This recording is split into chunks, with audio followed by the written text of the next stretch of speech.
আবার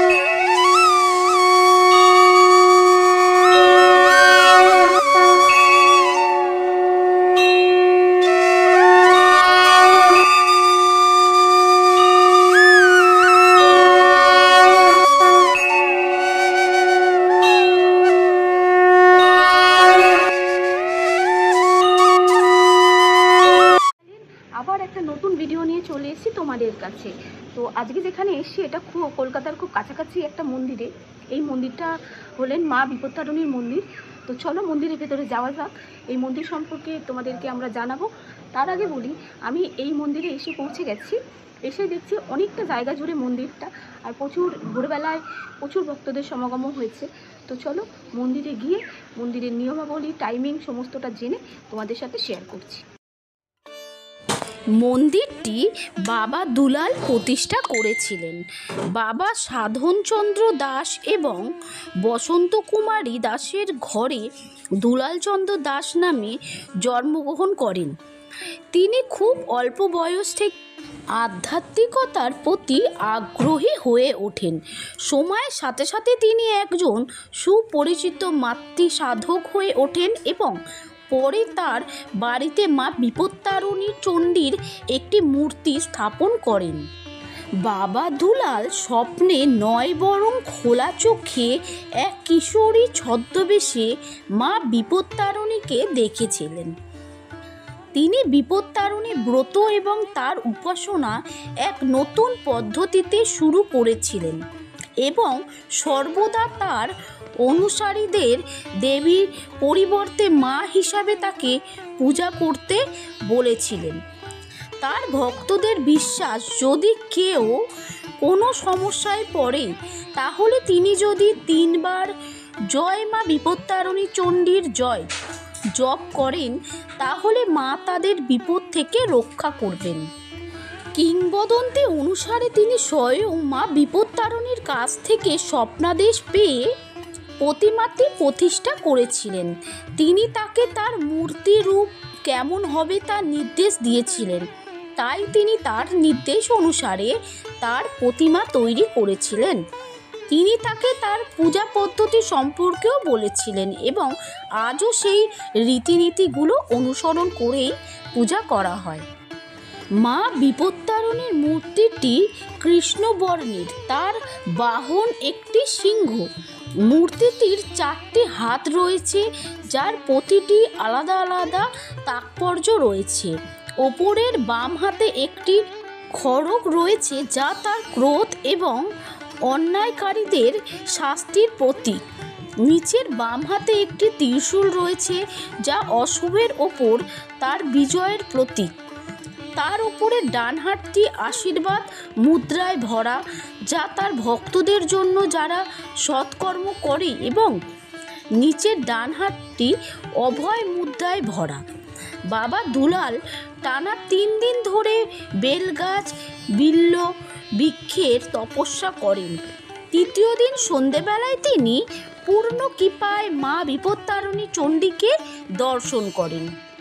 এই ঘটনার পর তিনি তার স্ত্রী শক্তি সাধনা দেবীর সাথে সেখানে বসবাস শুরু করেন। সেই স্থানটি এখন রত্ন বেদী নামে পরিচিত। প্রতিদিন মন্দিরটি সকাল 7:30 থেকে 11টা পর্যন্ত এবং সন্ধ্যায় 5টা থেকে 6:30 পর্যন্ত ভক্তদের জন্য খোলা থাকে। ভক্তরা বিশ্বাস করে যে মা বিপত্তারিণীর কাছে প্রার্থনা করলে তাদের ইচ্ছা পূরণ হয়। মা বিপত্তারিণী চণ্ডীর মূর্তি ছাড়াও এই মন্দিরে প্রচুর ঋষি মুনিদেরও মূর্তি রয়েছে। তারপরে ফার্স্টেই আমরা যেটা আপনাদের দেখালাম, মা দুর্গা, মা শীতলা, গণেশ, আরও অনেক দেবদেবী এখানে বিরাজমান। তাদেরও কিন্তু পুজো হয়ে থাকে এই মন্দিরে।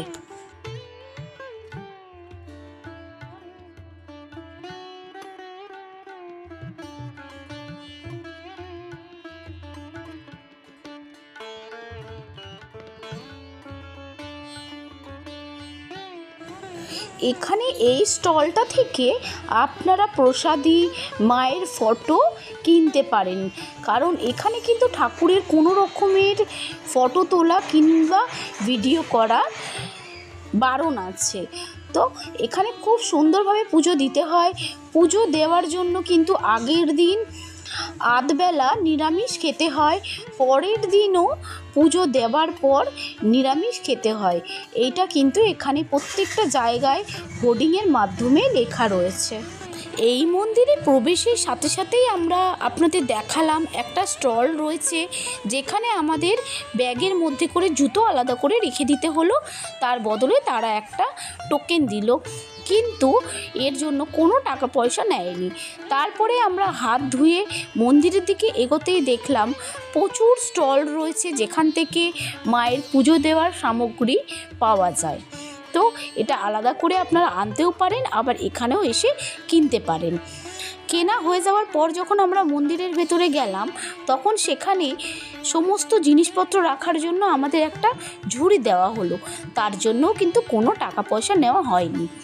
ওপরে যাওয়ার সাথে সাথেই মন্ত্র পড়ে ঠাকুরমশাই নিজের হাতেই পুরো পুজোটা দেওয়ার ব্যবস্থা করে দিলেন। মায়ের পায়ের ফুল দেওয়া থেকে মায়ের পায়ে নৈবেদ্য সমস্ত কিছু খুব সুন্দরভাবে পুজো দেওয়ার ব্যবস্থাটা এখানে ছিল।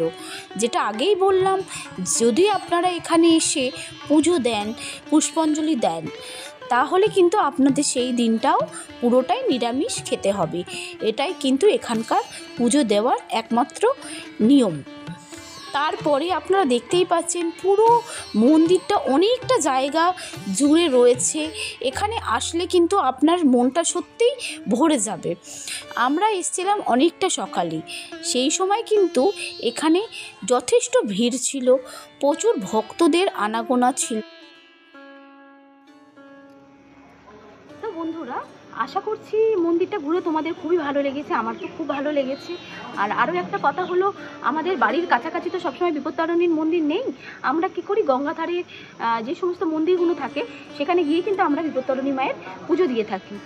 প্রত্যেক বছরে একবার করে যে মায়ের ব্রত করা হয় সেটাই তো আমরা করে থাকি। তো একটা কলকাতার কাছাকাছি এত সুন্দর একটা মন্দির থাকতে কেন এই মন্দিরে আসবো না? আমার তো খুবই ইচ্ছা আছে যে এই বছর বিপত্তারিণী ব্রত আমি এই মন্দিরে এসে পালন করব। এখানে খুব সুন্দরভাবে পুজোর ব্যবস্থা আছে, আর তোমাদেরকে দেখালাম প্রচুর জায়গা আছে। এখানে যদি মানে হাজার হাজার ভক্ত সমাগম হয় তাতেও কোনো প্রবলেম নেই। খুব ভালোভাবেই নাকি এখানে ওনাদের সাথে কথা বলেও জানতে পারলাম যে খুব ভালোভাবে এখানে পুজোটা দেওয়া যায়। তো আশা তো আছে, এবার সবই মায়ের ইচ্ছা, মা যদি ডাকে তাহলে অবশ্যই এখানে আসতে পারবো, এসে পুজোটা দিতে পারবো।